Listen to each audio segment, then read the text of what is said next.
Hello दोस्तों, नमस्कार। मैं विशाल शर्मा आपकी गूंज में पुनः सभी दर्शकों का हार्दिक स्वागत करता हूं। आज हम अपने पॉडकास्ट में आपको ऐसे खास मेहमानों से मिलवाने जा रहे हैं। जैसे कि आप सभी को मालूम है, आज अंतर्राष्ट्रीय महिला दिवस है। पूरे देश ही नहीं, विदेश में कहें, पूरे धूमधाम से मनाया जाता है। उन प्रतिभाओं को, उन महिलाओं को सम्मानित किया जाता है जो समाज में उत्कृष्ट कार्य करती हैं या समाज को एक नई दिशा देने का काम करती हैं। आज हम अपने पॉडकास्ट में ऐसी महिलाओं से आपको मिलवाएंगे जो हल्द्वानी में निरंतर कई वर्षों से युवाओं के लिए, बच्चों के लिए एक आदर्श के रूप में आप काम करती हैं। ऐसी ही कुछ महिलाओं से मैं आपको मिलवाने जा रहा हूं। सबसे पहले हमारे बीच में हल्द्वानी की सोनी बिस जी, जिनको हम समोसे वाली आंटी के नाम से जानते हैं, पूरी हल्द्वानी को मालूम है। सरस्वती समोसे के नाम से आपकी हल्द्वानी में दुकान है। निरंतर लगभग 23-24 सालों से आप जो है इस कार्य में लगी हुई हैं। कैसे आप इतने संघर्ष करके, क्योंकि ये जो काम है दिखने में बहुत इजी लगता है, एक सिर्फ समोसा बोलने में एक छोटा सा वर्ड है, लेकिन आप 24 साल से निरंतर इस कार्य को कर रही हैं, इस दुकान को चला रही हैं। और हल्द्वानी की सबसे प्रसिद्ध समोसे अगर कहीं मिलते हैं तो आपकी दुकान में मिलते हैं। तो जानेंगे आपसे।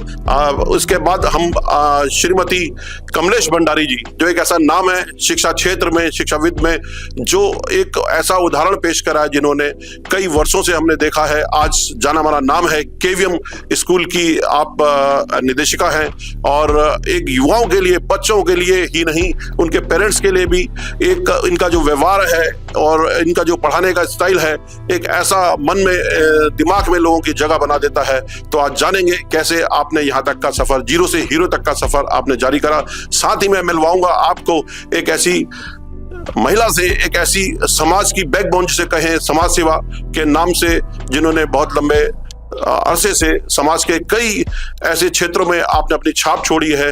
और अब आप बहुत लंबे अरसे से एक, जैसे सरकार ने तो कह दिया आप वृद्धाश्रम नहीं कह सकते, लेकिन हम, क्योंकि बेसिक लोग एक ही वर्ड जानते हैं, वृद्धाश्रम, जो आप निरंतर बाबा नीम करौली महाराज जी के आशीर्वाद से श्रीमती कनकचंद जी से मैं मिलवाऊंगा और जानेंगे। क्योंकि जिस टास्क पे लोग भागते हैं, हम अपने छोटे से परिवार में जैसे ही सीनियर्स बुजुर्ग हो जाते हैं हमारे घर में, माता पिता, दादी दादा या जो भी कहें सीनियर सिटीजन, उनसे हम लोग दूरियां बनाने लगते हैं। कैसे आप निरंतर इतने सालों से उनकी सेवा भाव कर रहे हैं, तो आज बहुत सारे सवालों के जवाब लेंगे। पहले मैं आप सभी का आपकी गूंज पॉडकास्ट चैनल में स्वागत करता हूं।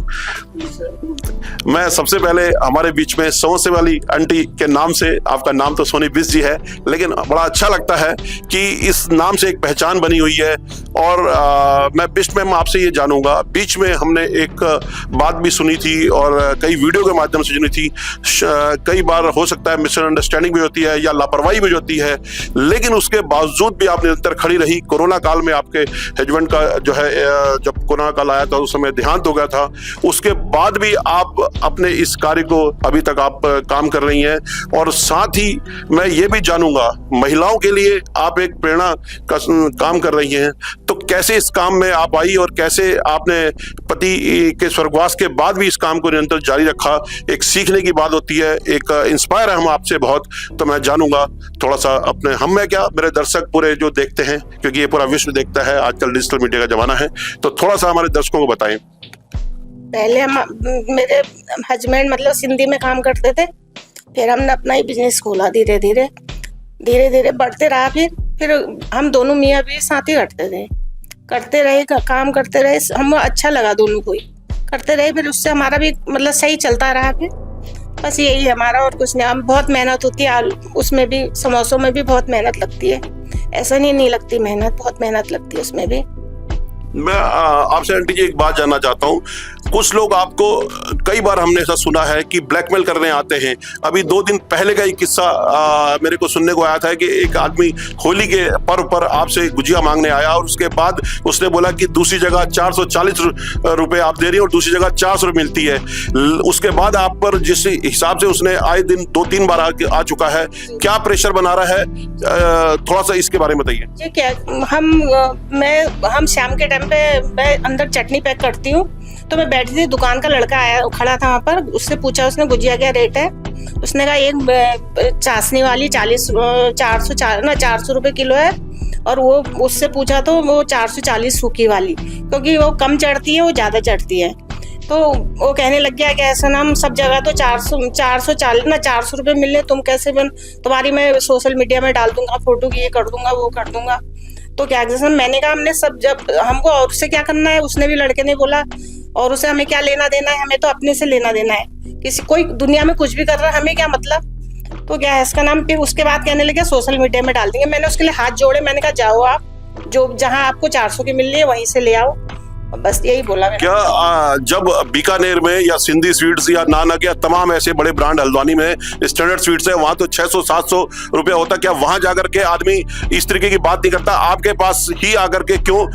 था वो बुजुर्ग ही आदमी था, ज्यादा वो भी नहीं था, लड़का भी नहीं था, बुजुर्ग आदमी था, मगर ऐसे रौब से बोल रहा था वो। ऐसा बोलना नहीं चाहिए उसे, मतलब ऐसे बोलने में उसको शर्म आनी चाहिए, मतलब। पर मैं दर्शकों को एक बात कहना चाहता हूँ, एक तरीके से कुछ आप देखते हैं कि जब कुछ समाज में गलत घटता है तो उस समय वही सामाजिक लोग ये बात बोलते हैं कि यार आदमी मेहनत मजदूरी करके खा ले, ऐसा काम करने की आवश्यकता क्या है। अगर कोई अपना घर चलाने के लिए रात दिन करता है, सुबह 3 बजे उठ करके आप अपनी दुकान के दिन की जो चर्या है उसकी तैयारी करते हैं, ये आदमी कोई नहीं देखता है। और अगर यही कुछ महिला किसी गलत काम करेगी तो उस समय जो है सब लोग जो है उसको आलोचना करना शुरू कर देंगे। मैं ये दर्शकों से कहना चाहता हूं, कोरोना काल के बाद आप अपने वन स्टैंड से अपनी मेहनत से रात दिन करके अपना पालन पोषण करते हैं, अपने परिवार को आप चलाते हैं, तो ऐसी महिलाओं के लिए क्यों नहीं समाज में ये जो सामाजिक जो ठेकेदार बनते हैं या समाज में एक नई दिशा देने की बात करते हैं या बातें बनाते हैं, ऐसी महिलाओं के लिए हम सैल्यूट करते हैं। क्योंकि मुझे लगता है कि ये उदाहरण है पूरी हल्द्वानी के लिए। और निरंतर, क्योंकि जब भी कोई वीआईपी आता है पूरे शहर में, हम देखते हैं जब बात खाने की आती है, और आज तो खैर समोसे के नाम से कई ब्रांड आ चुके हैं। मैं आपसे ये एक और बात जानना चाहूंगा, क्योंकि आपकी एज भी अब काफी हो चुकी है, और आप कितने बजे उठ करके इस काम को करना शुरू करती हैं और रात को कितने बजे आप सोते हैं? मैं यहाँ से जाती हूँ, कभी 8 भी बज जाते, कभी 8:30 भी, कभी 9 भी बज जाते, कोई टाइम नहीं रहता हमारा। सुबह मेरा घर, क्योंकि मुझे घर का भी करना है, मैं सुबह उठ जाती हूँ 5 बजे। 5 बजे से अपना पहले घर निपटाती हूँ, फिर दुकान का। बहुत बड़ी बात है। अब हम बात करेंगे हमारे बीच में शिक्षा क्षेत्र से, जो सभी को मालूम है, क्योंकि पहला गुरु किसी भी बच्चे का जो है माँ बाप के बाद अगर कोई होता है तो वो शिक्षा क्षेत्र से होता है, जहां हम पढ़ने जाते हैं। मैं भंडारी मैम से आपसे जानना चाहूंगा, आपने अपने जीवन में, मैंने देखा जीरो से हीरो वाला जो वर्ड होता है, आज आपने बहुत मेहनत करके, आज आपके 2 शाखाएं हैं स्कूल की, और काफी बड़ी संख्या में आपके यहाँ बच्चे पढ़ते हैं, और कई समस्याओं का सामना करना पड़ता है आपको। क्योंकि हमारे तो, मैं खुद के भी देखूं, 2 बच्चे हैं, उनको 10 घंटे मैनेज करना बहुत टफ हो जाता है। आप तो इतने 100 बच्चों को दिन भर, एक जिम्मेदारी जो आप निभाती हैं। और कल की जो शिक्षा थी, जब आपने शिक्षा ली थी, और आज की शिक्षा में क्या अंतर है, मैं थोड़ा ये जानना चाहूंगा। सबसे पहले आपको बहुत बहुत धन्यवाद विशाल जी कि आपने हमें चयनित किया। समाज में बहुत महिलाएं हैं जो बहुत अच्छा काम कर रही हैं, और इसमें से लेकिन आपने हमें चुना, इसके लिए बहुत बहुत धन्यवाद। जो आज का चैलेंज है, हमने स्कूल आज से 25-26 साल पहले शुरू किया था। सबसे पहले मैं अपने पिताजी को धन्यवाद करने चाहूँगी आज, क्योंकि उन्होंने हमें पढ़ाया लिखाया उस समय में भी जब एजुकेशन लड़कियों के लिए इतनी बहुत इम्पोर्टेंट नहीं मानी जाती थी। But I would thank my father कि उन्होंने हमें कभी भी स्कूल के मामले में पीछे नहीं रखा। जो भी उनसे मन पड़ा उन्होंने हमें दिया, और he was very particular about the education. उनका एक ही एम रहता था कि आप पढ़ो लिखो, नो अदर पर्पस। तो आज जो भी हम हैं वो उनकी बदौलत है। So I really thank first of all from core of my heart my father and my mother too. और जो ये जर्नी थी, ये हमने बहुत छोटे स्तर से शुरू की थी। मेरे जो फादर इन लॉ थे, उनकी मेमोरी में हमने स्कूल खोला। धीरे धीरे अच्छा रिस्पॉन्स मिला, तो हमने, पहले इतना डिफ़िकल्ट भी नहीं था, लोग भी बहुत सीधे साधे होते थे, और इतना ज़्यादा टेक्नोलॉजी भी नहीं थी। तो जितना भी मेहनत और जो भी हमारे पास था, उससे हमने स्कूल को आगे बढ़ाया, and by the blessings of God हमें बहुत अच्छा रिस्पॉन्स भी मिला। And now we have 3 branches and we are doing very well. Even my daughter is running a school now, a kids section. So अगर आप बात करें कि आज और पहले में क्या अंतर है, तो देखिए अंतर तो बहुत है बट मकसद एक ही है। पहले भी हमारा मकसद होता था कि हमारा जो बच्चा है 12वीं के बाद जब वो एजुकेशन पूरी करता है तो हम चाहते हैं कि हमें डॉक्टर या इंजीनियर या साइंटिस्ट बनाना कभी भी मेरा उद्देश्य नहीं रहा है। मैं ये चाहती हूँ कि जब बच्चा स्कूल से निकले तो वो एक बहुत ही अच्छा नागरिक बन के निकले, क्योंकि अगर उसको ये पता है कि सही क्या है गलत क्या है, उसको पता होना चाहिए कि समाज के लिए क्या उसे करना है, तो उसके बाद उसके पास बहुत सारे ऑप्शंस अवेलेबल होते हैं, वो कुछ भी कर सकता है। तो सबसे पहले उसको सही गलत की समझ का जो होना हमारा प्राइम ऑब्जेक्टिव होता है कि एक वो responsible citizen of a country बने। बच्चों में कॉन्फिडेंस होता था, टेक्नोलॉजी भी नहीं होती थी, और आज के बच्चों में हम देखते हैं कॉन्फिडेंस लेवल कम हो गया है। क्या इसका कारण सोशल मीडिया को मानेंगे या स्कूलों में कुछ ऐसा हो रहा है जिस वजह से बच्चों को कॉन्फिडेंस वो लेवल नहीं है, या स्ट्रगल करने की वो जो क्षमता होती थी? पहले बच्चा अगर फेल भी होता था तो कभी ऐसे नहीं सुनने को मिलता था कि उसने सुसाइड कर लिया। अब बहुत सालों से देख रहे हैं हम कि धीरे धीरे जो है बच्चा होपलेस हो जा रहा है। पहले हम तो खुद 3-4 बार फेल हुए और कभी उसके बाद भी सिला तोड़ करके फिर अगले साल की तैयारी करते थे, और माँ बाप भी शायद ऐसा कुछ नहीं प्रेशर करते थे। ऐसा क्या हो रहा है? इसके लिए विशाल जी मैं आपको एक बात कहना चाहूंगी, क्योंकि आज जो है हमने बच्चों को बहुत नाजुक बना दिया। शुरू से ही हम उसको मतलब ये कि अगर कुछ कह दिया तो इसका ईगो हर्ट हो गया, ये बड़ा अजीब सा आजकल जो माहौल बना है। हम अगर बात करें पुराने समय की, गुरुकुल की बात करें, राजा महाराजाओं के बच्चे भी गुरुकुल में पढ़ने जाते थे और वहां पर उन्हें कठिन परिश्रम करना होता था। धूप में भी जा रहे हैं, आंधियों में, तूफानों में, नए नए फिजिकल चैलेंजेस भी दिए जाते थे, मेंटल चैलेंजेस भी होते थे। बट जब हम आज की बात करें तो आज हम जो बच्चों को है ज्यादा गर्मी में नहीं भेजते, ठंडी में नहीं भेजते, बरसात में नहीं भेजते, तो कुछ तो बच्चा हमारा फिजिकली थोड़ा वीक हो गया है। और क्योंकि आज जो है सबके पास 1-1, 2-2 बच्चा है, तो वो लाड़ प्यार में थोड़ा सा कि भाई नहीं नहीं नहीं मेरे पास तो यही है, मेरी तो पूंजी यही है, अगर इसे कुछ हो गया तो जब हम सरेंडर कर देते हैं कि भाई बच्चे ने हमसे बोला मम्मी मुझे ये चाहिए और आपने कुछ भी करके उसको दिया, तो उसको शुरू से ये ना सुनने की आदत नहीं है। तो जब बच्चे को ना सुनने की आदत नहीं होती तो उसका हर चीज ईगो पे आ गया। अच्छा, बच्चों को जैसे हमें तो डंडे से तो छोड़िए, मुर्गा बना करके बहुत शॉट पड़ती थी, क्या अभी कुछ ऐसा है, अथॉरिटी है? नहीं, देखिए ये अथॉरिटी नहीं है, लेकिन ये अच्छी बात है। हम भी सोचते हैं कि मतलब मेरा भी पर्सनल ओपिनियन ये है कि फिजिकली बच्चे को मार के आप उसको कुछ विशेष हासिल नहीं कर सकते। उसको अंदर से रियलाइज होना चाहिए। मैंने आपसे कहा कि सही गलत की पहचान ये आप मार के नहीं दे सकते, आप उसको रियलाइज कराइए, उसको महसूस कराइए कि ये बेटा आपके लिए गलत है और ये आपके लिए सही है। मारना इसका कोई समाधान भी नहीं है। मैं अब एक मैम से आपसे सवाल चाहूंगा। हमारे बीच में कनक चंद जी हैं और हल्द्वानी में कई वर्षों से आप सामाजिक क्षेत्र में काम कर रही हैं, और ये बहुत खूबसूरत पल है अंतर्राष्ट्रीय महिला दिवस। महिलाओं की तो खैर हर जगह जयजयकार ही होती है, और एक लोगों को शिकायत भी है कि पुरुष दिवस भी मनाना चाहिए। ये पिछले एक इवेंट हमने करा था, और मैं आपसे ये जानना चाहूंगा, आप जिस कॉन्सेप्ट पे काम कर रही हैं ये सेवा भाव का है। वहीं हम उत्तराखंड सरकार के देखें, कुछ दिन पहले की एक न्यूज है कि हर जिले में वृद्धाश्रम खोलने जा रही है सरकार। क्या आपको नहीं लगता कि ये नहीं खुलने चाहिए? पहले तो वृद्धाश्रम होने नहीं चाहिए, हमें ऐसा लगता है, क्योंकि लोगों को इजी कंफर्ट हो गया कि आप जरा सी तकलीफ हो अपने जो है पिता माता जी को वृद्धाश्रम छोड़ो, और वहां पर जो भी आपको देना है, एक आदमी को लगता है मैंने पैसे दे दिए, अपनी जिम्मेदारी खत्म हो गई। क्या अनुभव आप शेयर करती हैं इसका? चलिए, पहले तो मैं आपका विशाल जी बहुत बहुत धन्यवाद करती हूँ, और आपके चैनल के माध्यम से मैं सभी को अंतर्राष्ट्रीय महिला दिवस की बहुत बहुत बधाई देती हूँ। और यहाँ पर जो उपस्थित हैं मेरी महिला बहनें, आपको भी बहुत बहुत बधाई। जैसा कि आपने अलग अलग सेक्टर से हम महिलाओं को बुलाया है। आप एक बिजनेस कर रही हैं, अपने समोसा बनाती हैं और लोगों का भरण पोषण कर रही हैं, या फिर ये कहें कि उनको खुश कर रही हैं, और आप एजुकेशन के माध्यम से समाज में को जागृति दे रही हैं और बच्चों को इस लेवल पे पहुंचा रही हैं कि वो आगे जा कर के कुछ अच्छा करें अपने जीवन में।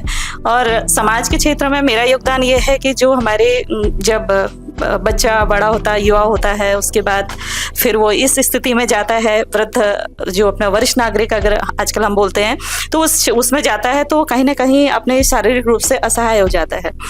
सभी नहीं, कुछ तो, क्योंकि अभी तो मैंने देखा है कि लोग काफ़ी एक्टिविटी में भाग ले रहे हैं, पर अधिकतर लोग जो गरीब लोग हैं, जिनके पास खाने पीने की प्रॉब्लम है, या जो पिछड़े तरीके के लोग हैं, उनके लिए जो क्या होता है कि अपने भोजन पानी की व्यवस्था करना थोड़ा सा दुर्लभ हो जाता है। स्वास्थ्य उनका ठीक नहीं रहता, दवाई पानी के लिए उनके पास पैसे नहीं होते हैं, और घर पर ऐसी सुविधाएं नहीं होती कि रहने की व्यवस्था नहीं होती है, तो उस चीज़ में उनको काफ़ी परेशानी का सामना करना पड़ता है। और कई बार ऐसा होता है कि परिवार में कोई बसता भी नहीं है, जैसे या बच्चे नहीं होते, या किसी ने शादी नहीं करी होती है तो उनका परिवार नहीं होता है, या किसी को, महिला को घर से निकाल दिया जाता है, इसलिए उसका परिवार नहीं होता है। तो इस केस में मुझे लगता है कि जो ये वृद्धाश्रम आजकल हम चला रहे हैं, ये बहुत महत्वपूर्ण इकाई है समाज में। अब जहाँ तक रही सरकार की बात की, आपने कहा सरकार इस वक्त हर जिले में वृद्धाश्रम खोलने की बात कर रही है, तो मेरा व्यक्तिगत ओपिनियन यही है अपने आश्रम को लेकर के भी, और सरकारी जो भी वरिष्ठ नागरिक गृह खुलेंगे उनके लिए भी, कि मैं चाहूँगी कि ऐसे आश्रमों में केवल वही लोग आए जिनका परिवार नहीं होता, क्योंकि जिनका परिवार है उन्हें अपने परिवार के साथ ही रहना चाहिए। और अगर हम जो वृद्धाश्रम रन कर रहे हैं इस चीज़ को प्रमोट करेंगे, अवेयर करेंगे कि बच्चे जो हैं अपने माता पिता को देखें, या अपने दादा दादी को देखें, या अपने बुजुर्गों को देखें, तो वो समाज के हित में रहेगा, जो कि हमारी भारतीय संस्कृति है उसके हिसाब से। अगर हम ऐसा नहीं करते तो क्या होगा? तो मुझे ऐसा लगता है कि अगर कोई भी जिनके लिए, जैसा आपने कहा कि इजी हो जाएगा वृद्धाश्रम में जाना, और हर किसी को यह लगता है अरे वृद्धाश्रम तो है ही, घर पे रख कर क्या करना है, माँ बाप को फ्री में पल जाएंगे, वहाँ पर भेज दो, तो वो कॉन्सेप्ट इतनी रैपिडली फैलेगा कि लोगों को बहुत आसान लगेगा कि ये सब करना। और इसका एक माइनस पॉइंट समाज में ये होगा कि परिवार का विघटन होगा, और जो परिवार में जो हमारा अभी प्रेम है और एकता है और संगठित रूप से हम रह रहे हैं, एक दूसरे के प्रति हमारी भावनाएं हैं, तो वो सब खत्म हो जाएगा। और लोगों का नजरिया यही, और स्वार्थी हो जाएंगे लोग, वो ये सोचेंगे कि भाई ठीक है, अब जैसी एक बुजुर्ग लोग भी धीरे धीरे उसको एक्सेप्ट करने लग जाएंगे कि हाँ भाई जाना तो वृद्धाश्रम ही है, तो उनके दिमाग में भी एक मतलब एक घर कर जाएगी ये बात कि इस एज के बाद तो हमें जाना ही है, तो वो गलत हो जाएगा। एक बात और जानना चाहूंगे, जिस संख्या पे गली, मतलब शहर में, हल्द्वानी में मुझे लगता है कि कम से कम 20 के आसपास जो है इस समय आश्रम हो चुके हैं। इतनी बड़ी संख्या में भाई हर कहीं जाए, कहीं 15, कहीं 20, कहीं 10, कहीं 40, अगर वहां पर कोई पेरेंट्स हैं, तो इतनी बड़ी संख्या में वृद्धाश्रम होना, ये कोई बहुत बड़ी आने वाले समय के लिए क्या संकेत है ये? देखिए, मुझे ऐसा लगता है, मैंने पहले ही कहा कि जब मैं पहले इस बात को पूरी कर देती हूँ, जब मैंने वृद्धाश्रम खोला था तो उस वक्त ये विचार किया था कि बहुत कॉल आई थी मेरे पास कि आप हमारे दादा दादी को रख लीजिए, कोई कहता ताई को, कोई मौसी को, कोई न किसी को रखना चाहता था, जिससे मैं बड़ी परेशान हुई। तो मैंने उसके लिए एक जागरूकता अभियान शुरू किया, जिससे कि हम स्कूलों में, कॉलेजेस में, इंस्टीट्यूट्स में और ओपन एरियाज में, या फिर बड़े कार्यक्रम, एक आनंद सत्संग की ओर करते थे, हम लोग सत्संग वगैरह करते थे, तो उसमें भी हम ऐसे मोटिवेटर्स को इन्वाइट करते हैं जो कि समाज में ये बताता है कि भाई ये चीज़ गलत है। आप बच्चों को, हम उनको, उनकी जो लीगल ड्यूटीज़ हैं और जो बच्चों की मॉरल ड्यूटीज़ हैं अपने पेरेंट्स के प्रति, उसके प्रति हम उनको अवेयर करते हैं और उनको डराते भी हैं कि भाई अगर आपने ये ड्यूटी पूरी नहीं करी अपने पेरेंट्स के उसमें, तो ये कानून बने हुए हैं, और अगर आपने नहीं किया तो इसके उसमें आपको दंडित किया जाएगा। तो उसकी वजह से भी मैंने काफ़ी समाज में इसमें रोक लगाई कि जो घर से एकदम बाहर निकाल रहे थे वो काफ़ी रुका। उसके बाद फिर अभी तक मैंने टोटल 70 लोगों को खुद पुलिस के माध्यम से और अपनी काउंसलिंग के माध्यम से वापस उनके घर भेजा है। अब रहा कि जो बाढ़ आ गई है इसका क्या होगा, तो मैंने कहा वही है कि विघटन की ओर जा रहा है समाज, और ये अच्छी स्थिति नहीं है। जैसे कि विदेशों में होता है कि लोगों को पता है ये वृद्धाश्रम जाना है, बच्चों को भी पता है और पेरेंट्स को भी पता है, तो ये मेंटेलिटी हमारे समाज में, भारतीय समाज में भी आ जाएगी। तो इसके लिए मुझे ऐसा लगता है कि जो भी हम NGOs इस फील्ड में काम कर रही हैं, हमें जागरूकता अभियान रखना चाहिए, और साथ में कोई भी केस लेने से पहले उसकी काउंसलिंग होनी चाहिए, और जिनका परिवार है उनको वापस उनके परिवार में सेटल करना चाहिए, और जो जिनका कोई नहीं है, केवल उन लोगों को अडॉप्ट करना चाहिए। और साथ ही मैं सरकार से भी ये उम्मीद करती हूँ कि वो भी इस चीज़ में अपना आगे योगदान दे रही होंगी या फिर देना चाहिए।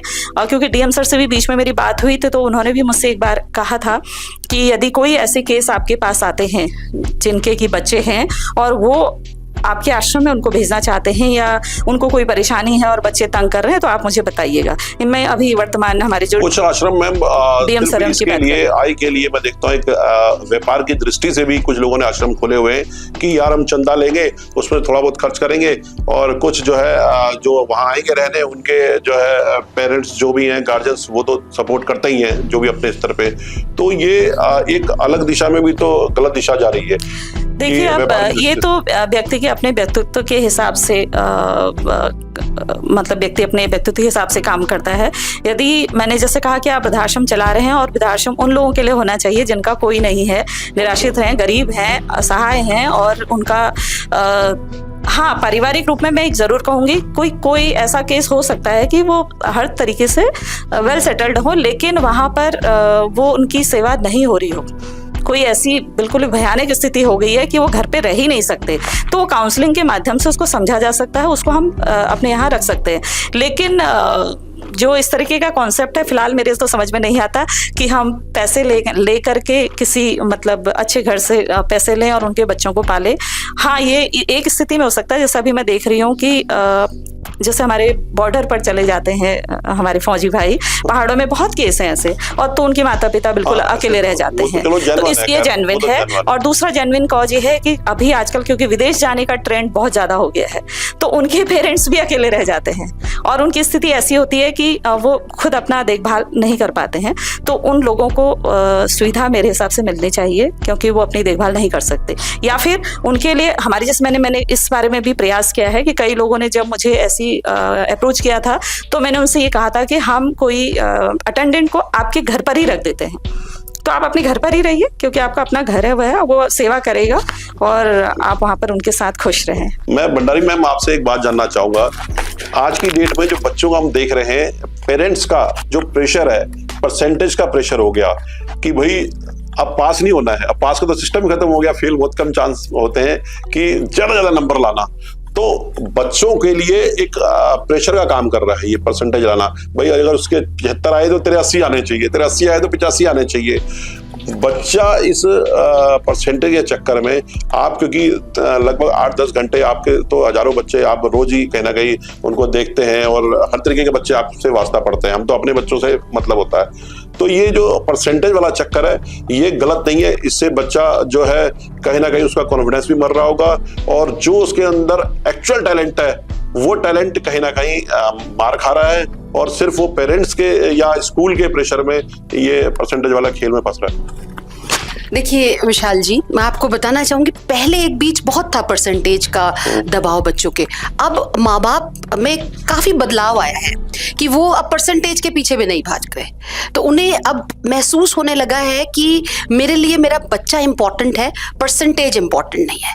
और अब तो आप देखिए स्कूलों में भी स्किल एजुकेशन हो रहा है कि जिस बच्चे को जिसके प्रति ज्यादा रुझान है वो उसको ऑप्ट कर सकता है। तो अब चीजें बदल रही हैं, पहले जैसी नहीं रही।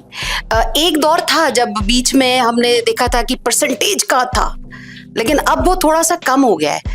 शायद हो सकता है कि आप लोगों के माध्यम के थ्रू, सोशल मीडिया के थ्रू लोगों को ये रियलाइज होने लगा है कि मार्क्स क्राइटेरिया नहीं है। जीवन में सक्सेसफुल होने के लिए सिर्फ मार्क्स ही अकेला रिस्पॉन्सिबल नहीं होता, उसके साथ आपके बहुत सारी चीजें हैं आपको सक्सेसफुल बनाने के लिए। तभी आप देखते हैं कि एक साधारण सा आदमी लाइफ में कभी आपको मिलता कहते हो wow you are doing wonderful, वो पता चल रहा है बहुत अच्छा पद पे होता है, बहुत अच्छा निकल गया। तो अब हम रियलाइज करने लगे हैं कि परसेंटेज ही एक क्राइटेरिया नहीं है। बच्चे का physical development, mental development, social development, emotional development, ये सारे डेवलपमेंट बहुत बड़ा रोल प्ले करते हैं उसके लाइफ में, उसको सक्सेसफुल बनाने के लिए। और ये धीरे धीरे अब पेरेंट्स भी एक्सेप्ट करने लगे हैं। कोरोना काल में हमने देखा ये जो ऑनलाइन खेल का जो क्लास का खेल हुआ ये एक किस्म का, तो एक बच्चों को फोन की आदत भी पड़ गई और कुछ लोगों की तो छूट ही नहीं पाई अभी तक भी। और अब क्योंकि 5 लोग घर में, तो 5 के पास फोन होते हैं, चाहे छोटा बच्चा हो या बड़ा हो। अब सोशल मीडिया का जो प्रभाव पड़ रहा है बच्चों के ऊपर, उस समय तो चलो मजबूरी थी कह सकते हैं, लेकिन वो मजबूरी जो है बच्चे को, क्योंकि फोन का मतलब है, अब तो एआई का जमाना आ गया, उससे भी एक गुना ऊपर चले गए। अब कुछ किसी से कुछ नहीं छुपा, हर चीज ओपन हो गई। तो लेकिन रियल जो बच्चे की नॉलेज थी, जो उसका दिमाग का विकसित करने का जो एक होता है ना, ये ऑरा होता है कि यार मैं ये बन सकता हूँ। मैं अपने बच्चों से भी देखता हूँ, इसलिए मुझे अनुभव है, क्योंकि वो फोन के हैबिचुअल ऐसे कई बार पागलों की तरह हरकतें करने लगता है, अगर फोन ना दो कि जैसे कुछ भी कर देगा। तो ये क्योंकि आपके पास तो शायद 7-8 घंटे ही बच्चा रहता है, तो आप कुछ ऐसा स्कूल, सिर्फ आप ही नहीं, मैं चाहूंगा तमाम जो स्कूल हैं, इंस्टीट्यूशंस हैं आपकी, ये सोशल मीडिया वाला जो खेल है बच्चों पे जो असर डाल रहा है, ये तो बहुत बड़ा घातक सिद्ध हो रहा है। Yes. और मुझे लगता है कि ये पढ़ाई तो जो भी है, रियल टैलेंट तो बच्चों को जीके तो 0 हो गई। अगर मैं रियल बच्चों की बात करूं, मुझे लगता है कि सिर्फ 5% बच्चों के पास जो एक्चुअल में जीके होती है, नॉलेज होती है, वो 5% बच्चों के पास रह गई। बच्चों को यही नहीं पता होगा और कि हमारे आज की डेट में सिर्फ मोटा मोटा पीएम सीएम का तो नाम उनको पता होता है कौन है। अगर उनको जिला मजिस्ट्रेट के बारे में पूछ लीजिए या एसडीएम कौन है, ये तो बेसिक चीजें हैं, क्योंकि कल वो जब एग्जाम देते हैं तब ये सब क्वेश्चंस आते हैं कई तरीके घुमा फिरा करके। तो जीके 0 होने का जो कारण है वो सोशल मीडिया जब से हावी हुआ है। तो आप इसको लेकर के, एआई को लेकर के भी कुछ आपकी स्पेशल तैयारियां हैं? देखिए विशाल जी, आपकी इस बात से मैं पूर्णतः सहमत हूँ कि आज बच्चों के ऊपर जो मोबाइल है उसका स्क्रीन टाइम बहुत बढ़ गया है। इसको तो देखिए हम सबको मिलकर, चाहे टीचर हो या माँ बाप हो या कोई भी हो घर पर, सबको बच्चे को दूर रखना पड़ेगा, क्योंकि इसका बहुत बुरा प्रभाव पड़ता है। एक तो बच्चे का लैक ऑफ कंसंट्रेशन है, वो अब ज़्यादा देर किसी चीज़ पर कंसंट्रेट नहीं कर पाता। दूसरा, जब बच्चा मोबाइल देख रहा है तो हमें ये नहीं पता कि वो क्या देख रहा है, क्योंकि टीवी देख रहा था तो सबके सामने एक बड़ा सा स्क्रीन था जिसमें ये तो पता था कि बच्चा देख क्या रहा है। लेकिन आज जो आपके पास छोटा स्क्रीन हो गया है, उससे क्या है कि बच्चा देख क्या रहा है वो उसी को पता है, और बच्चा इतना एडवांस हो गया है, अपनी मम्मी पापा से ज्यादा टेक्नोलॉजी को जानता है। उसको माँ को बुद्धू बनाना तो बहुत बायात का खेल है कि नहीं मम्मा, नहीं, वो तमाम तरह के लॉक्स लगा देना, कॉल डिलीट कर देना, ये सारे ऑप्शंस के बारे में माओं को पता भी नहीं होता, बच्चों को बहुत ज़्यादा पता होता है। तो ये ठीक है कि अब हमको बच्चे को मोबाइल से एक निश्चित समय दीजिए। देखिए, कभी भी किसी भी चीज़ का अगर पॉजिटिव है तो नेगेटिव भी है। अब ये हमारे ऊपर निर्भर करता है कि भाई हम किस तरीके से उसको बैलेंस यूज उसका ले सकते हैं। अब इससे आप ये सोचे कि बच्चा मोबाइल देखना बंद कर दे, it is next to impossible. You can not do that, right? वो पॉसिबल ही नहीं है आपके लिए। तो अब आपको दूसरे विकल्प ढूंढने पड़ेंगे कि उसका स्क्रीन टाइम रिड्यूस कैसे करें। देखिए, अब माँ बाप की भी गलती उतनी होती है कि घर पे बच्चा गया, mother is busy making the reels, right? और पिताजी अगर घर पे आए तो वो अपना मोबाइल से लगे हैं, वर्क फ्रॉम होम भी चल रहा है, मतलब there are an number of things ना, everybody is busy with their own work. तो फिर हम अकेले बच्चे को ही कैसे वो हैबिट्स डाल सकते हैं कि नहीं बेटा तुम तो नहीं देखोगे, बाकी सब देख रहे हैं घर पे। सो अगर हम ये चाहते हैं कि बच्चा हमारा स्क्रीन का यूज कम करे या कम देखे, तो सबसे पहले बदलाव हमारे अंदर भी आना चाहिए। हमें भी एक टाइम बनाना चाहिए जिसमें हम सब घर के लोग इकट्ठे बैठे आपस में बात करें। एक बॉन्डिंग नहीं है, राइट? और बच्चा ऐसी चीजें जरूरत से पहले बड़ा हो गया, उसे बहुत सारी चीजें पता है जो शायद उसकी उम्र में जाननी भी नहीं चाहिए उसको। तो ये सब चीजें हैं। उसके लिए स्कूलों में तो देखिए हम लोगों ने काउंसलर्स रखे हुए हैं जो कि बच्चों को समय समय पर जो बच्चों की हैबिट्स खराब हो रही हैं, जैसे पेरेंट्स आके बताते हैं, तो हमारा काउंसलर उनको बताता है कि भाई क्या करना है, कैसे करना है। पेरेंट्स की भी काउंसलिंग चलती है।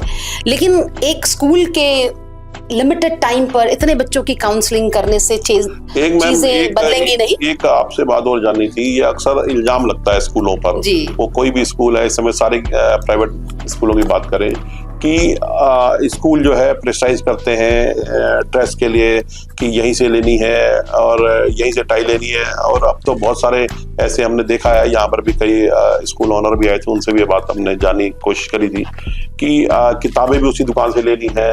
और अब तो मुझे लगता है कि पेरेंट्स जो है इस चीज को लेकर के कई बार कई शिकायत भी कर चुके हैं, तो फ्रीलांसर क्यों नहीं होना चाहिए पेरेंट्स को? देखिए, मुझे नहीं पता कि बाकी स्कूल्स पे क्या होता है। अगर मैं अपनी पर्सनल बात करूं तो हमने बता रखा है कि भाई हमारा ड्रेस इस तरह का होगा। अब आप वो कहाँ से ले रहे हैं, क्या ले रहे हैं, वी आर लीस्ट बॉदर्ड। हमें यूनिफॉर्म का मतलब होता है सिमिलर, सबके पास एक ही कपड़े होना। अब इसका भी कई कारण है। देखिए, अगर हम स्कूलों में यूनिफॉर्म ना रखें तो हर बच्चे का आर्थिक स्तर अलग होता है। कोई बहुत इकोनॉमिकली हेल्दी फैमिली है, अच्छी फैमिली, रिच है, कोई बहुत पुअर है, तो वो अदरवाइज क्या होगा कि बच्चा जो है डिप्रेस्ड हो जाएगा या अपने माँ बाप पर प्रेशर डालेगा कि मुझे भी वैसा ही पहनना है। तो स्कूल का जो कंसेप्ट है यूनिफॉर्म का, वो यही है कि भाई सबके पास एक ही यूनिफॉर्म होगी। हमारे लिए सारा बच्चा जो स्कूल के अंदर आया है वो एक ही है। हमें इससे फर्क नहीं पड़ता कि उसका पापा बहुत बड़ा गवर्नमेंट ऑफिसर है या बहुत बड़ा बिजनेसमैन है या उसका फादर छोटा जॉब करते हैं, इससे हमारा कोई रिलेशन नहीं है। हमारे लिए जैसे ही वो एंटर किया, हमारा फीस दे दिया उसने, सो वो हमारे लिए अपना बच्चा है, दैट्स इट। बहुत बढ़िया। तो इसका ये कारण होता है कि हम एक सिंगल उसके लिए उन्हें बोलते हैं कि बेटा यही वाला प्रिस्क्राइब। आपका कॉन्फिडेंस मैं आपको कई वर्षों से जानता हूँ, आपका धीरे धीरे हम देख रहे हैं। मैं ये एक जो बात पूछ रहा हूँ आपसे ना, ये बच्चों के लिए भी कहीं ना कहीं आपके, क्योंकि कई सौ बच्चे पढ़ते हैं, आपका कॉन्फिडेंस लेवल बहुत हाई रहता है। मैं जब आपसे मिला हूँ तो एक पॉजिटिव वेव आती है।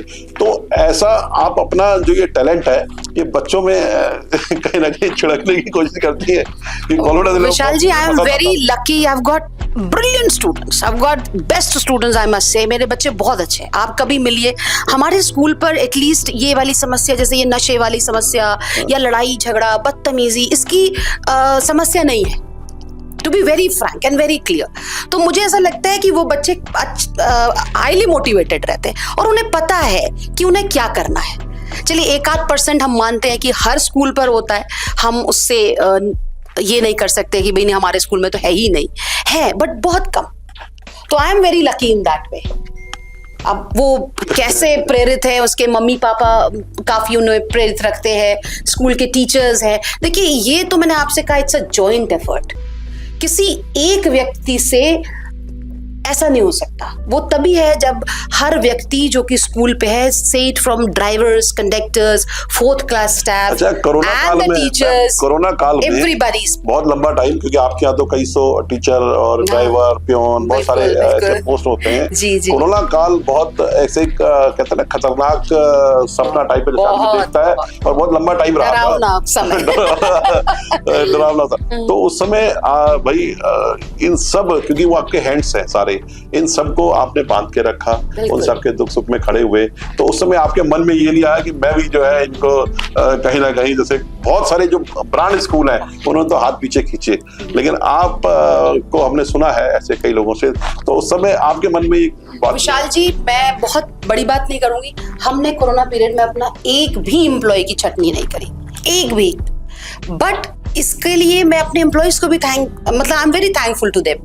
रीजन, उन्होंने भी कभी, जैसे भाई देखिए ये छुपाने वाली बात नहीं है, हम भी पूरी तनख्वाह नहीं दे पाए, हमने भी क्योंकि पेरेंट्स भी नहीं दे पाए। जाहिर सी बात है, अगर किसी का रोजगार नहीं चल रहा है, अभी खाने की जिसको प्रॉब्लम हो रही है, तो वो फीस तो नहीं देगा, मानी हुई बात है, और बच्चा भी स्कूल नहीं आ रहा था। तो जिस हिसाब से हमको पेरेंट्स ने सपोर्ट किया, लेकिन टचवुड पेरेंट्स भी बहुत अच्छे थे, जो कर सकते थे उन्होंने पूरी फीस भी जमा करी। तो उनको भी मैं बहुत थैंक्स करना चाहती हूँ आपके माध्यम से कि भाई देखिए, उन्होंने अगर हमें हेल्प नहीं की होती तो हम आगे हेल्प नहीं कर सकते थे। तो we have certain parents who are really very very good, जिन्होंने ये समझा कि भाई स्कूल पे भी एम्प्लॉइज हैं, ठीक है आपने डायरेक्ट चैरिटी नहीं करी अगर आप माने, तो उन्होंने इनडायरेक्टली हमारे को जिंदा रखकर बहुत बड़ा काम किया, स्कूलों को जिंदा रखकर बहुत बड़ा काम किया, and I am really thankful to them.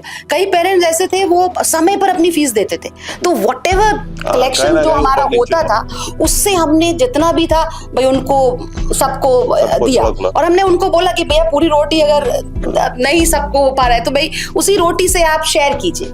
और आप पेशेंस रखिए, इतना दिया है सबको कि दाल रोटी चल जाए। मैं कोरोना काल की बात करूं, आंटी आपसे जानना चाहूंगा, ये बहुत अच्छी बात है। आप ने भी कोरोना काल देखा और बहुत लंबा टाइम व्यापारी होने के नाते आपकी दुकान बंद रही होगी और सबकी अपनी जिम्मेदारी थी, स्टाफ आपका भी रेगुलर सैलरी पे है, तो उस समय भी आपने ये सब फेस करा होगा। आज क्योंकि अंतर्राष्ट्रीय महिला दिवस है, महिलाओं के लिए आप क्या एक प्रेरणा देती है? वैसे तो मैं गाँव की हूँ पहले से ही, मतलब वहाँ से मतलब मायके से मैं खूब काम करते थे हम लोग। फिर शादी हो गई थी, फिर हम इधर को आ गए। फिर इसके बाद कोई मतलब खूब मतलब ऐसा नहीं करते, काम खूब करा है हमने, पहले भी करा है, अभी भी मतलब। कभी जीवन में ऐसी कोई घटना घटी जिसको सोच करके आपको रोंगटे खड़े कर देती है? वो घटना कभी आप सोचते हैं कि यार वो दिन भी मैंने देखे, क्योंकि आप भी बहुत गरीब परिवार से यहाँ तक पहुंची हैं। मैं सोचती हूँ जो दिन हमने पहले देखे वो हमारे बच्चे ना देखें बस। आज आपके बच्चे कहीं ना कहीं मुझे लगता है, और आप इतना मेहनत करती हैं, कितने बच्चे हैं और क्या? मेरे 2 बच्चे हैं। मेरी एक लड़की ने MBA करा है, अरे वाह। लड़की की हमने शादी कर दी है, वो दुबई रहती है। अरे और लड़के ने उसका LLB करी है, वो कोर्ट में अपना करता है, वो भी दुकान में भी आता है, सुबह काम करने आता है मेरे साथ। अरे है वो भी। और दुकान का लड़का भी हमारा बहुत अच्छा है। अरे वाह। इसके पापा के टाइम से है वो, शुरू से ही मतलब उसको भी हो गए 12-13 साल हो गए हमारे साथ। कुछ महिलाओं को संदेश देना चाहेंगी? बस मेहनत करते रहो, कुछ आगे को अपना भी वो है बस, इसमें जीतो और कुछ नहीं है। मैं आपसे करक मैम एक बात जानना चाहूंगा कि आप सभी हल्द्वानी के लोग जानते ही हैं, आप बहुत लंबे टाइम से सक्रिय रहती हैं। आज इतना अच्छा दिन है महिलाओं के लिए, तो बहुत हो सकता है आपको गिफ्ट भी मिले आज अंतर्राष्ट्रीय महिला दिवस पे। महिलाओं का ही दिन होता है, तो इन महिलाओं को आप क्या संदेश देना चाहती हैं? क्योंकि जिस टास्क पे आप काम कर रहे हैं बहुत टफ टास्क होता है ये, क्योंकि मैं फील कर चुका हूँ इस चीज को। तो आज की यूथ हम देखते हैं उसमें लड़कियां भी हैं, महिलाएं भी हैं, और बहुत जल्दी हिम्मत हार भी जाती है और शॉर्टकट रास्ता अपनाने लगती हैं। उसी समय में, क्योंकि 21वीं सदी चल रही है, लोग इसको बड़ा बोलते हैं कि ऐसा, और डिजिटल युग है, ऐसे युग में महिलाओं के लिए, लड़कियों के लिए क्या आप एक संदेश देंगी पॉजिटिव? मैं आपके इस चैनल के माध्यम से जरूर कहना चाहूँगी कि महिला जो है ना, पहले समय में औरतों को कहा जाता था कि वो देवी हैं, और जब मैं बीमार हुई 4 साल बेड पे मैं रही, तो वास्तव उस समय बेबी भी हुआ था मेरा, और 1 साल के मेरे 2 ऑपरेशन हुए, और एक ऑपरेशन थोड़ा सा गड़बड़ भी हो गया था, तो फिर तीसरा ऑपरेशन भी हुआ। तो उसमें मैं काफ़ी वीक हो गई थी, तो बेड पे लेटी रहती थी, और बच्चा था छोटा, मेरे परिवार ने देखा। तो उन 4 सालों में मैंने ये देखा कि इतना तबीयत खराब होने के बाद भी, बिस्तर पे लेटे रहने के बाद भी, घर पर सारी चीज़ मुझे बिस्तर पे ही मिल रही थी, रूम पे मिल रही थी, तो लेकिन बच्चे के लिए मैं सब कुछ करती थी। और जब वो साइकिल भी चलाना होता ना, तो नीचे बैठ करके पेट मैंने बांध रखा है, सिर मैंने बांध रखा है, उसकी साइकिल या वॉकर जो है उसको ऐसे करके चल करके बैठ के चल रही हूँ और उसको चला रही हूँ। तो उसमें मैंने ये देखा कि एक महिला जो है ना, कभी हार नहीं मानती। एक औरत के अंदर एक मतलब वो देवी शायद इसीलिए कहते हैं कि उसके अंदर वो शक्ति होती है, वो ऑटोमेटिकली होती है, वो ईश्वर की दी हुई शक्ति है। और इस बात को मैंने, आप भी दोनों शायद एग्री करेंगे, क्योंकि आपने पहले कहा कि महिलाओं के अंदर वो मैं शक्ति महसूस करती हूँ, वो वास्तव में ईश्वर की दी हुई एक ऐसी शक्ति होती है ना नारी के अंदर, कि वो सेल्फ मोटिवेटेड है। जब भी आप देखिए परिवार में कोई प्रॉब्लम होती है तो महिला एक्टिव हो जाती है, वो सारी जिम्मेदारी लेने लग जाती है, बच्चे पे कुछ होता है तो पूरी जिम्मेदारी लेने लग जाती है। तो मैं आज के जो महिलाएं हैं उनसे यही कहूँगी कि नारी जो है वो अपने आप में सक्षम है, बहुत पावरफुल है, बस हमको अपने को समझने की देरी है, अपने आप को महसूस करने की देरी है।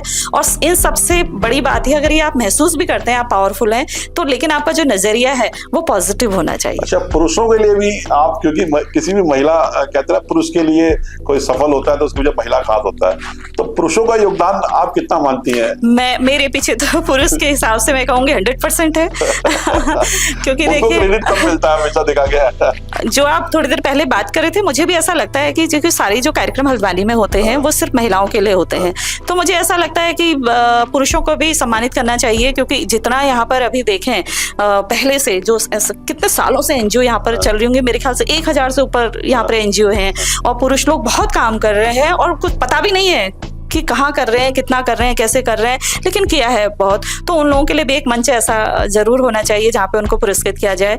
और मैं जो आज यहाँ खड़ी हूँ तो बाबा नीम करौली महाराज जी का आशीर्वाद है, असीम कृपा है, उनका नाम लिए बगैर मैं धन्यवाद किए। हाँ, नहीं झगड़ा नहीं होता। हम एक्चुअली दोस्त जैसे हैं, हमारा जो रिलेशन है। और थोड़ा सा मुझे लगता है कि सामाजिक तौर से थोड़ा डिफरेंट है, क्योंकि हमारी शादी भी हमारी गुरुजी ने ही करवाई थी। और मैं आज अगर यहाँ पर इतने काम कर पा रही हूँ क्योंकि मैं रात को 8, साढ़े 8, 9 बजे भी आश्रम से आती हूँ। और मेरे ख्याल से मैक्सिमम टाइम मेरा इस सोशल वर्क में ही जाता है। मैंने बच्चों के लिए भी काम करती हूँ, मैंने बुजुर्गों के लिए तो खैर मैं 100% काम करती हूँ। तो उनका साथ मुझे हमेशा रहता है।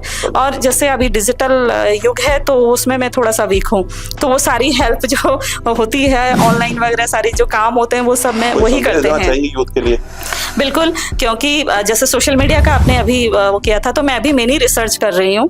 तो उसमें मेरा जो टॉपिक है वही है मानसिक स्वास्थ्य पर प्रौद्योगिकी का असर, प्रभाव।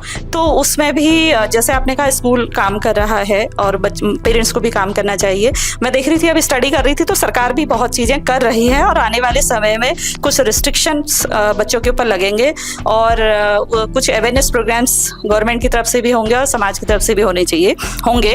तो मेरा हमारे युवाओं से यही कि आप बहुत शक्तिशाली हैं, अपनी शक्ति को पहचानिए। और आज के युग में सीखने के लिए डिजिटल शिक्षा के माध्यम से हम इतनी चीजें सीख सकते हैं, उसका सदुपयोग करें, ना कि दुरुपयोग।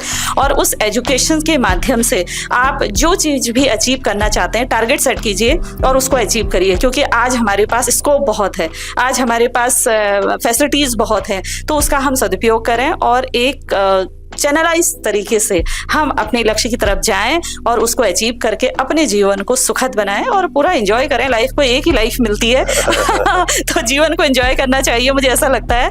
और लेकिन पॉजिटिव वे में, तो उससे क्या होता है कि आप खुद भी आनंदित रहेंगे और पूरे समाज को भी आनंदित करेंगे, अपना भी भला होगा और सबका भला होगा। मैं भंडारी मैम आपसे अंतिम में, क्योंकि आप एक आयरन लेडी के रूप में आप जानी जाती है और महिलाओं जैसे आपने बताया कि दुर्गा काली कई रूप है, 9 रूप है, और जब झगड़ा करने में आती है और जब बिल्कुल वैसे आती है तो कई ऐसे रूप देखने को मिलते हैं। महिला वाकई में सृष्टि रचना करने में जो महिलाओं का योगदान है उसको तो हम कभी निगलेक्ट कर ही नहीं सकते। और हकीकत में दिखने में लोग कहते हैं ना महिला इमोशनल होती है, मुझे ऐसा लगता है महिला से ज्यादा स्ट्रॉन्ग कोई हो ही नहीं सकता, क्योंकि वो हर सिचुएशन में खड़ी रहती है। और लेकिन बस पुरुष का इतना है कि वो बेचारा कह नहीं पाता है और महिलाएं थोड़ा कह देती, तो इसलिए स्ट्रॉन्ग भी होती है। मैं भंडारी में आपसे जानना चाहूंगा, इस आज का इतना अच्छा दिन है, महिलाओं का ही दिन है और यूथ के लिए, क्योंकि आपके यहाँ सारे बच्चे यूथ ही पढ़ते हैं, खास करके आज की डेट में जो महिलाएं हैं या लड़कियां कहें, बहुत जल्दी कॉन्फिडेंस अपना एकदम डामाडोल कर देती हैं, थोड़ा सा समस्या आती है तो होपलेस हो जाती हैं। तो उनके लिए कुछ ऐसा टिप्स दीजिए कि ताकि एक प्रेरणा मिले उनको। मेरा first of all happy women's day to everybody. And मैं आप लोगों से यही कहूँगी, जो भी यूथ है, कि देखिए होपलेस मत होइए, आपको धैर्य रखना है और कुछ भी इम्पॉसिबल नहीं है। आपके अंदर अगर स्ट्रॉन्ग डिटर्मिनेशन है तो आप सब कुछ अचीव करेंगे। आपको गलत रास्ते का चयन नहीं करना है। आपने हमेशा, अगर कोई आपको समस्या लगती है, अपने टीचर्स से, और अगर आपको लगता है कि मेरे टीचर से नहीं होता, अपने सहपाठी से या अपने पेरेंट्स से ज़रूर डिस्कस करना चाहिए। अपनी समस्या उन्हें बताइए और अगर उनसे सॉल्व नहीं हो पा रही है तो मेरे ख्याल से अगर आप अपने माता पिता को कुछ भी बताएंगे तो वो हमेशा आपको किसी एक्सपर्ट के पास लेके जाएंगे और आपकी प्रॉब्लम सॉल्व हो जाएगी। जो आजकल बड़ा सुनने में आता है कि बच्चे ने अपना जीवन समाप्त कर लिया, सुसाइड वर्ड, ये बहुत दुखद लगता है कि एक बच्चा जो कि हमारी देश के लिए भी बहुत इम्पोर्टेंट है, हर बच्चा अपने परिवार के साथ साथ अपने देश के लिए भी बहुत इम्पोर्टेंट है। तो हमें बहुत बुरा लगता है जब हम सुनते हैं कि बच्चे आप ऐसा कदम उठा लेता है। तो इसलिए हम स्कूलों में भी बच्चों को बताते हैं कि बेटा अगर आपको कोई भी समस्या है, आप ये ना सोचे कि स्कूल अभी ऑफ हो गया है तो मैं जाकर डिस्कस नहीं कर सकता हूँ। आप किसी भी समय आपको लगे, आप हमारे पास आइए। अगर वो समस्या हमारे लेवल पर सॉल्व की जा सकती है तो हम करेंगे, अदरवाइज हम आपको 100% गाइड करेंगे कि कैसे आप उस समस्या का समाधान कर सकते हैं, क्योंकि आप हमारे लिए इम्पॉर्टेंट है, यू आर वेरी इंपॉर्टेंट। और बच्चे के अंदर एक सेल्फ कॉन्फिडेंस को डेवलप जरूर करना चाहिए। जब बच्चे के अंदर सेल्फ कॉन्फिडेंस हो जाता है तो वो अपनी मंजिल हासिल कर लेता है। और दूसरा मैंने आपको बताया सही गलत की पहचान, ये सब चीजें बच्चे के अंदर आपको बचपन से डालनी होती है। तो अगर हम छोटे बचपन से ही बच्चों को ये सब चीजें बताएं, जैसे हमें याद है हमारा, क्योंकि पहले जॉइंट फैमिलीज ही हुआ करती थी, तो घर पे दादा दादी, मामा मामी, चाचा चाची, वो लोग बताते रहते थे बच्चों को, बेटा ये नहीं करना है, ऐसा करने से ये होता है। अब वो सब चीजें बच्चे को नहीं मिल रही है, बिकॉज सबका न्यूक्लियर फैमिलीज ज्यादा हो गई है। तो इसीलिए अब स्कूलों का भी रोल ज्यादा हो गया है कि भी बच्चे को टाइम टू टाइम देखना कि वो क्या कर रहा है, किस तरह की वो एक्टिविटीज करता है, उसके पेरेंट्स से कनेक्टेड रहना। जैसे मैम ने कहा old age, though it's not my field but still I would like to add on. अब हो ये गया है कि ओल्ड एज, जिसको आपने कहा कि अब बोलना इज नॉट अलाउड, जो सीनियर सिटीजन्स को बच्चे मतलब छोड़ देते हैं, उसका रीजन भी यही है। देखिए हम मेरे को ऐसा लगता है, don't take it, nobody should take it personal, तो मुझे ऐसा लगता है कि क्या होता है जब बच्चा बहुत छोटा होता है उसको हमने क्रच पे भेज दिया, उसके बाद थोड़ा बड़ा हुआ हमने बच्चे को हॉस्टल भेज दिया, उसके बाद बच्चा हायर एजुकेशन के लिए बाहर चला गया। अब आप खुद सोच के देखिए कि उस बच्चे की आपसे इमोशनल बॉन्डिंग है ही कहाँ। जब आपकी उस बच्चे के साथ इमोशनल बॉन्डिंग नहीं है तो फिर आपको वृद्धाश्रम में भेजना या पड़ोसी को वृद्धाश्रम में भेजना इज समथिंग वेरी नॉर्मल, बहुत बड़ी बात। उसके लिए आपका बॉन्डिंग नहीं है। तो वो बहुत जरूरी होती है कि आप बच्चे के साथ इमोशनली स्ट्रॉन्ग बॉन्ड होना चाहिए, सिर्फ कहने के लिए नहीं कि मेरा बच्चे को ये लगना चाहिए कि मेरे माता पिता जो हैं, देखो मेरे साथ खड़े रहते हैं हमेशा, मेरी कोई भी समस्या है तो उसको अपनी समस्या समझकर सॉल्व करते हैं, मेरी वैल्यू है। तो वो सब चीजें अगर हम देंगे उनको तो ज्यादा चांसेस है कि हमें भी वो मिलेगा। बट ये कोई गारंटी नहीं होती इस चीज की कि, और हम सोचते हैं कि हमें ये सोचना भी नहीं चाहिएगा। हमने भी निस्वार्थ भाव से अपने बच्चे के लिए किया जो किया, अब सरेंडर है, अगर वो रख ले वेल एंड गुड, ना रखे तो भी आप उसको फोर्सफुली तो सोचे कि वो मुझे बैठा के रखेगा, मेरी सेवा करेगा, ये पॉसिबल नहीं है। सेवा का एक भाव है जो वो अंदर से आता है, वो आना चाहिए। अगर वो नहीं है तो आपको अपने साथ भी रख रहा है तो आप अकेले ही है। मैम बहुत अच्छी बात बोली, मतलब मजा आ गया। रियल में जो आजकल देखते हैं ना, लेडीजें जरा सा अपने को फ्री होना है, किटी पार्टी जाना है, भेज दो या ये इसका 5 साल बाद ही रिजल्ट दिख जाएगा, धीरे धीरे बहुत ज्यादा। उसमें ऐसा नहीं है कि आजकल का ट्रेंड बन गया है ना विदेश जाना, अच्छे स्कूल में पढ़ाना, दूर या अपना हॉस्टल वगैरह में डाल देना, ये कुछ ट्रेंड भी हो गया है सोसाइटी का, हाई सोसाइटी का। नहीं तो जब आप ट्रेंड की बात कर रहे हैं और आप ट्रेंड, बहुत सी चीजें चेंज हुई है, जैसे उससे ये तो हकीकत बात है। बच्चों को हॉस्टल की लाइफ देखिए, मैं तो अपने बच्चे को खुद डाला था कई साल, तो ये हकीकत बात है। बच्चा ना फिर जब लौट के आता है, मैं तो फील करता हूँ, तो वो आपका फिर आदेश नहीं मानता है, क्योंकि हाथ नहीं मानता उसे। फिर जब हम ट्रेंड की बात कर रहे हैं, हम विदेशी कल्चर को तब जब फॉलो करने की बात करते हैं, तो मेरे बच्चे ने विदेशी कल्चर फॉलो किया तो ऑब्जेक्शन क्यों? बिल्कुल। अगर हमारे लिए विदेशी culture is the right culture, बहुत अच्छा कल्चर है, तो फिर बच्चे ने वो अडॉप्ट कर लिया, तो फिर अब क्यों रोना है? तो वो सारी चीजें, बहुत सारी चीजें इधर डीप रूटेड है, समाज को चेंज कर रही है। मैम आप अपनी सफलता का, क्योंकि हमने आपको बहुत वर्षों से देखा है, इस आज आप बहुत सक्सेस वुमेन के इसमें है, और श्रेय किसको देती हैं आप? देखिए, मैं ऑनेस्टली स्पीकिंग, मैंने आपको पहले बोला, मैंने अपने फादर का नाम लिया, father, mother also, and in fact my husband and my mother in law. धर्मपति पति धर्मी पति पत्नी हो सकती है तो धर्मपति भी हो सकता है। तो क्योंकि देखिए ये बात मैम ने भी बोला कि अगर हमको सपोर्ट अपने घर से ना मिले तो बहुत मुश्किल है एक लेडी के लिए अपने बच्चों को ऐसे ही छोड़ के जाना। भाई अगर हम चले जाएं और हमारे घर पे कोई सपोर्ट नहीं है तो विशाल जी आप ये बताइए कि उसको खाना कौन देगा, उसको स्कूल से आने के बाद देखेगा कौन। तो ये जो हम आज हैं या जो भी हमने आज हासिल किया है, ये इनफैक्ट अपनी फैमिली, हर एक बंदे का कंट्रीब्यूशन है हमें यहाँ तक पहुँचाने के लिए।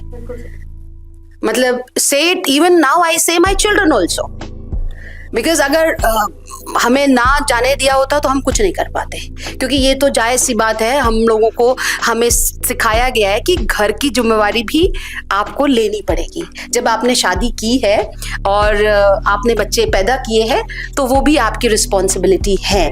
आपने एक नए परिवार में आप आए हैं। तो मैं सभी दर्शकों को आज इस पॉडकास्ट के माध्यम से आज अंतर्राष्ट्रीय महिला दिवस से सबको बधाई तो देता ही हूँ, और ऐसी 3 प्रतिभाओं को, महिलाओं को जो एक आयरन लेडी के रूप में अपने अपने क्षेत्र में कार्य करती हैं, और आज आप लोगों ने समय दिया और ग्राउंड की रियलिटी जो होती है, महिलाओं की समस्याएं होती हैं, महिलाएं कैसे आगे बढ़ सकती हैं, उनके लिए बहुत सारे आइडियाज दिए।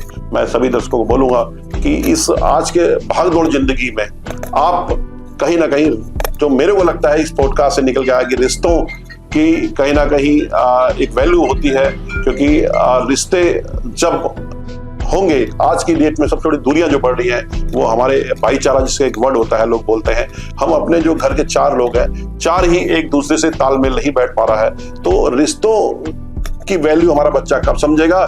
जब जितना बड़ी फैमिली होगी उतने ज्यादा वो रिश्तों की वैल्यू समझेगा। आज जो ज्यादातर महिलाएं, देखा हमने, लोग महिलाओं के ऊपर ये बात करते हैं कि यार शॉर्ट फैमिली चाहती हैं, और हमें ऐसा लगता है कि फैमिली, ज्वाइंट फैमिली का जो एक एंजॉय है, मजा है, जो सीखने को मिलता है, वो शायद कहीं सिर्फ हमारे 2 तक सीमित में नहीं मिलता है। अगर आप लोग इससे सहमत हैं, क्योंकि पहले जो हम देखते थे, घर का जो सीनियर होता था, दादा दादी या और उससे और भी ज्वाइंट ताई जो होते थे, वो केयर करते थे।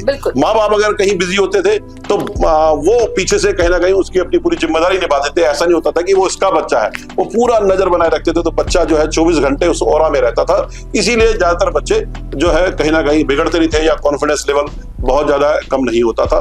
चलिए, आज अच्छा लगा आप सभी से बात करके, और सभी को पुनः बधाई है, आप सभी ने समय दिया। जय हिंद, जय Bharat. Thank you very much.